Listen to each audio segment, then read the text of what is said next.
مجھے پریشانی ہو رہی تھی اور شرمندگی محسوس ہو رہی تھی، بھی سارا قصور میرا ہے۔ میں نہ لالچ میں آتا، نہ سادھو کی تلاش میں جاتا، نہ سادھو کے بہکاوے میں آتا، اور نہ اس کی بات مان کے پیر بھاگن کے جو مزار کی بے حرمتی کرنے کی کوشش کرتا۔ مجھے پتہ چل رہا تھا بھی سارا کچھ میری وجہ سے ہے۔ میں بتانا بھی چاہتا تو نہیں بتا پا رہا تھا، کیونکہ میرے الفاظ ہی، زبان ہی ساتھ نہیں دے پا رہے تھے، اور میں خود بھی شرمندہ تھا بتاتے ہوئے بھی میں کیسے بتاؤں میں نے لالچ میں یہ کام کیا۔ اسی دوران ماموں جو ہے وہ ماموں اور والد صاحب وہ تھال باہر سے پھینک کے واپس اندر آ گئے۔ اندر آئے تو پھر والد صاحب نے اور ماموں نے پانی کی بالٹیاں بھری، پانی کی بالٹیاں بھر کے صحن میں سارا پانی جو گرا ہوا تھا، جو خون کے چھینٹے تھے، وہ پانی وہاں گرا کے اسے جلدی جلدی والدہ نے، ماموں نے اور والد نے پانی کے ساتھ اسے صاف کر دیا اور کہا بھی آدھی سے زیادہ رات گزر چکی ہے، جیسے تیسے بھی نا رات گزارو، صبح دیکھتے ہیں، اللہ تعالیٰ رحم فرمائے، پتہ نہیں ہمارے ساتھ کیا ہو رہا۔ سارے بہت پریشان تھے، کوئی حل کوئی چیز نظر نہیں آ رہی تھی، لیکن مجھے پتا تھا یہ پریشانی میری وجہ سے ہے۔ مزید سننے سے پہلے ہماری اس ویڈیو کو لائک کریں، ہمارے چینل کو سبسکرائب کریں اور بیل آئیکن پر ضرور کلک کریں تاکہ آپ کو ہماری ویڈیوز ٹائم پہ ملتی رہیں۔ سب جا کے اپنی اپنی چارپائیوں پہ لیٹ گئے، میں بھی اپنی چارپائی پہ لیٹ گیا۔ تھوڑی دیر ہی گزری تھی، پھر ایسے لگا جیسے چھت پہ بلیاں لڑ رہی ہیں، ایک دوسرے کو لڑ رہی ہیں، ایک دوسرے کو مار رہی ہیں، چیخنے کی آوازیں آ رہی ہیں بلیوں کی، اتنا زیادہ شور شرابہ۔ اور وہ تھا بھی ماموں ریاض پھر اٹھ گئے، پھر اٹھ کے ماموں ریاض نے ہمت کی، انہوں نے کہا میں دیکھ کے آتا ہوں یہ کیا ماجرا ہے۔ وہ جب چھت پہ ہمت کر کے گئے تو دیکھا کوئی بھی بلی نہیں تھی، لیکن آواز اتنی واضح آئی تھی، ہمیں سب نے محسوس کیا تھا، اور انہی آواز کی وجہ سے دوبارہ ہم سب اٹھے تھے، لیکن چھت پہ کوئی بھی نہیں تھا۔ ماموں ریاض اچھی طرح تسلی سے دیکھ کے آئے، واپسی آ کے انہوں نے کہا بھی توبہ استغفار کرے اور سو جائے، کچھ بھی نہیں ہے چھت پہ۔ لیکن ساری رات اسی طرح کبھی بلیوں کو رونے کی آواز، کبھی ادھر سے شور شرابہ، کبھی عجیب سی آوازیں، کبھی بلیوں کے لڑنے کی آوازیں، یہ آوازیں آ رہی تھی۔ جیسے تیسے سب نے رات گزاری، صبح ہوئی، فجر پڑھی، فجر پڑھ کے اللہ تعالیٰ سے توبہ استغفار کی۔ ناشتہ کرنے سے پہلے میری بہن جو ہے شمسہ، وہ غسل خانے میں گئی نہانے کے لیے۔ ابھی وہ غسل خانے میں گئی تھی، تھوڑی دیر بعد اس کی اتنی زوردار چیخوں کی آواز آنا شروع ہوئی واش روم سے، ہم سب کے دل دہل کے رہ گئے، وہ کیوں چیخ رہی ہے۔ جلدی جلدی ہم سب ادھر بھاگے، لیکن واش روم میں غسل خانے میں ہم نہیں جا سکتے تھے۔ پھر میری والدہ جو ہے وہ غسل خانے میں گئی، جب وہ غسل خانے میں گئی تو تیزی سے بھاگ کے واپس آئی، بھاگ کے وہ ایک چادر پکڑ کے لے گئی، چادر پکڑ کے لے کے پھر اندر گئی، اندر لے جا کے انہوں نے میری بہن کو جو ہے چادر لپیٹ کے اور پھر تھوڑی سی باہر لے کے آئی اور کہا بھی اسے چارپائی پہ لٹاؤ۔ جب چارپائی پہ لٹایا تو ہم نے دیکھا، بھی والدہ نے بتایا بھی شمسہ کے پورے جسم پہ خون ہی خون ہے، پورے جسم خون سے نہلایا ہوا ہے، سر سے لے کے پاؤں تک خون ہی خون ہے، اور جہاں یہ تھی وہاں نیچے فرش پہ بھی خون ہے، واش روم میں بھی خون ہے۔ تو میری والدہ نے اچھی تسلی سے چادر دے کے میری بہن کو، اور پھر جسم چیک کیا اور کہا خون تو پورے جسم پہ ہے لیکن زخم کوئی نہیں ہے، یہ اللہ تعالیٰ کا شکر ہے، لیکن یہ خون کہاں سے آیا۔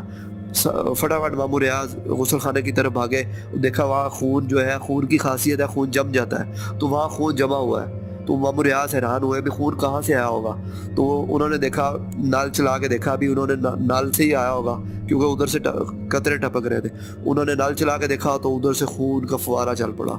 انہوں نے باہر آ کے دوسری ٹوٹی چلا کے دیکھی تو اس میں سے بھی خون ہی خون، جو ٹوٹیاں گھر میں تھی ساری چلا کے دیکھی، ہر ٹوٹی میں سے خون بہہ رہا تھا۔ لگتا تھا جیسے وہ مثال مشہور ہے، ہمارے گھر میں خون کے دریا بہہ رہے ہیں، لگتا تھا ہمارے خون میں خون کی ٹوٹیاں بہہ رہی ہیں۔ اور خون کی یہ خاصیت ہے، بہہ کے جیسے ہوا لگتی ہے جم جاتا ہے، یہ نہیں تھا ابھی وہ سرخ پانی تھا، وہ واقعی خون تھا کیونکہ وہ جمے جا رہا تھا۔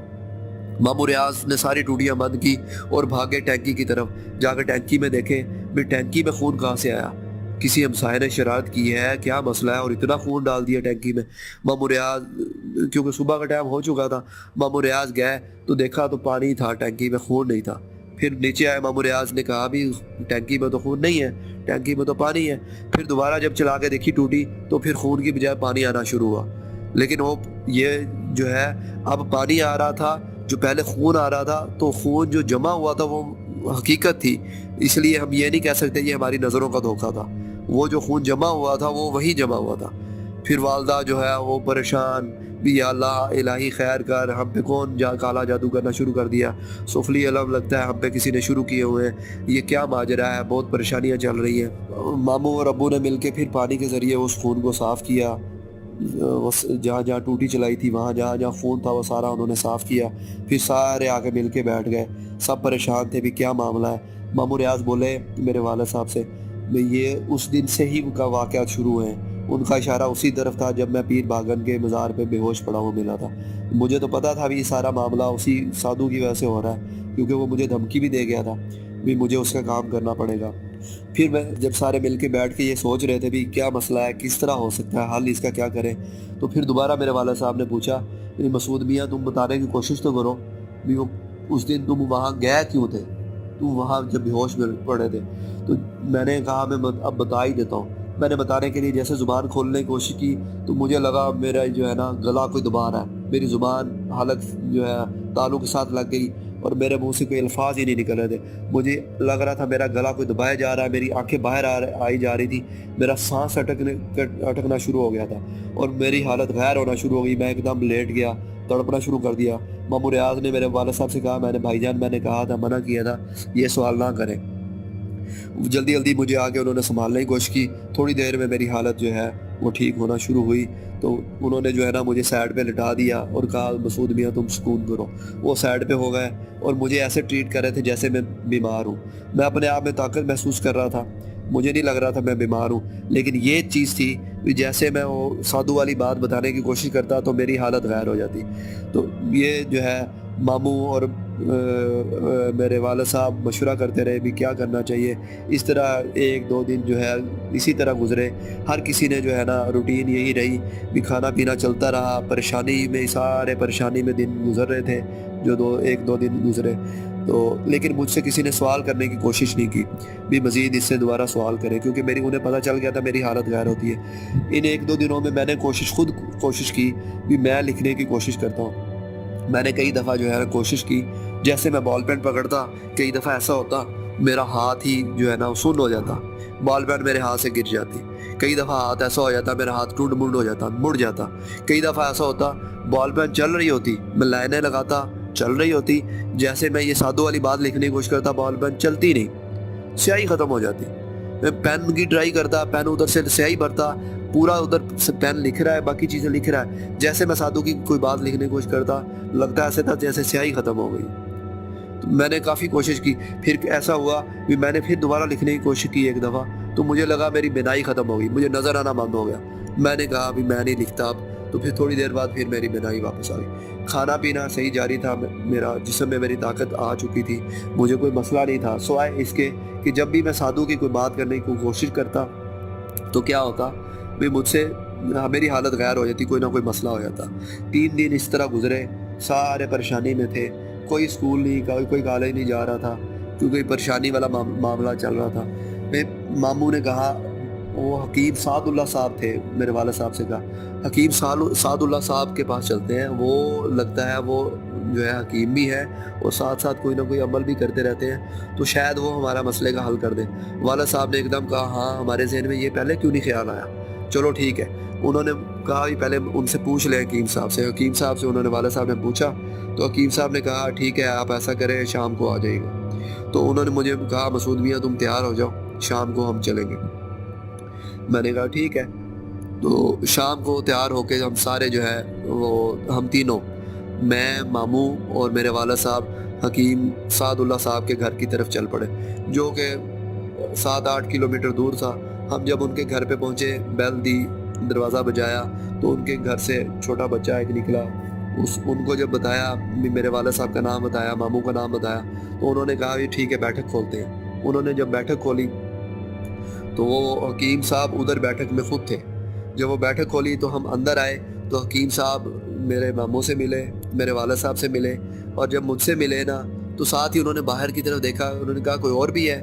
تو ہم نے کہا نہیں ہم تینوں ہی ہیں. انہوں نے کہا نہیں لگتا تو ہے کوئی اور ہے, حکیم صاحب کہہ رہے. تو ہم نے کہا نہیں اور تو کوئی نہیں ہے. انہوں نے حکیم صاحب نے پھر ایک دفعہ باہر دیکھا, دائیں بائیں دیکھا اور پھر دروازہ بند کرے کہا ٹھیک ہے آ کے بیٹھ جائے. اچھا اسی دوران جو ہے میرے والد صاحب نے, انہوں نے شربت منگوا لیا. میرے والد صاحب نے واقعہ بتانا شروع کر دیا بھی ہمارے گھر میں یہ ایسے ہو رہا ہے, یہ ایسے ہو رہا ہے, یہ ایسے ہو رہا ہے, یہ مسئلے مسائل سارے انہوں نے بتائے. لگتا ہے ہم پہ کسی نے جادو کر دیا. بڑی پریشانی ہے اپنی بتائی. حکیم صاحب بڑی توجہ سے ہماری بات سن رہے تھے, میرے والد صاحب کی بات سن رہے تھے. پھر انہوں نے حکیم صاحب نے کہا اچھا اس کو, میرے والد صاحب نے کہا یہ معاملہ تب سے شروع ہوا ہے جب یہ پیر بھاگن کے مزار پہ بے ہوش تھا. حکیم صاحب نے میری طرف دیکھا, حکیم صاحب نے مجھے بلوایا اپنے پاس, بلوا کے کہا اپنے ہاتھ آگے کرو. میں نے ہاتھ آگے کیے تو حکیم صاحب نے میرے ہاتھ ایسے پکڑ کے ایسے اپنے ناک کے قریب کیے اور ایک دم ایسے پرے جھٹک دیے جیسے کوئی انتہائی غلیظ گندی سی چیز پکڑ لی ہو, جیسے گھٹیا گندی پوٹی ٹائپ کی چیز ہاتھ میں آ گئی. ایسے جھٹک دیا انہوں نے میرے ہاتھ کو. تو میں ایک دم پریشان ہو گیا بھی میں کیا اتنا گندا ہو گیا ہوں جیسے مجھے جھٹکا ہے. مجھے ایک دم اپنی بےعزتی سی محسوس ہوئی, لیکن ساتھ ہی دل میں آیا بھی غلط کام تو نے ہی کیا نا, لالچ میں آ کے تو شادی کی طرف گیا. تو حکیم صاحب نیک بندے ہیں, انہیں کچھ نہ کچھ محسوس ہوا ہوگا تو انہوں نے یہ اس طرح کا تمہارے لیے کیا ہے. تو حکیم صاحب نے کہا ٹھیک ہے میں سمجھ گیا ہوں کچھ معاملات کو, اس کے لیے یہ کرنا پڑے گا تو اس بچے کو نا, اس لڑکے کو میرے پاس چھوڑنا پڑے گا آپ کو. تو والد صاحب نے کہا جی کوئی مسئلہ نہیں, ہم چھوڑ دیتے ہیں. تو ماموں نے بھی کہا. پھر وہ جو ہے انہوں نے چائے پلائی ہمیں, اور ماموں اور والد صاحب اجازت لے کے چلے گئے. اور مجھے انہوں نے کہا بھی ہم صبح آپ کو لینے آئیں گے.